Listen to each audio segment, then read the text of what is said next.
U S A کے درمیان مذاکرات کرانے کی کوشش کر رہا ہے، نیگوشیٹ کر رہا ہے اور میڈیٹ کر رہا ہے، لیکن دوسری طرف جو ہے اطلاعات یہ آ رہی ہیں کہ امریکہ اپنی جو ٹروپس ہیں وہ ایران میں بھیجنے کی کوشش کر رہا ہے، اور اس بات کا ثبوت یہ ہے کہ رشیا نے ایران کو وارن کیا ہے، ان کو ایک اطلاعات دی ہے، خفیہ اطلاعات دی ہے انٹیلیجنس کے تھرو کہ امریکہ ابھی پلان کر رہا ہے کہ وہ زمینی ٹروپس، مطلب کہ زمینی فوج مداخلت کے لیے ایران میں اتارنے کی کوشش کر رہا ہے، اور اس سلسلے میں جو رات صدر پوٹن نے اس کے اوپر ایک میٹنگ بھی کی ہے، جس کے اوپر انہوں نے کہا ہے کہ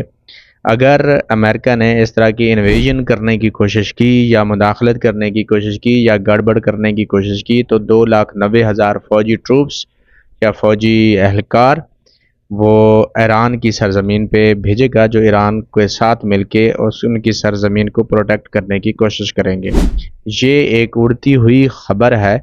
ریئل خبر ابھی اس کی کنفرمیشن نہیں ہوئی۔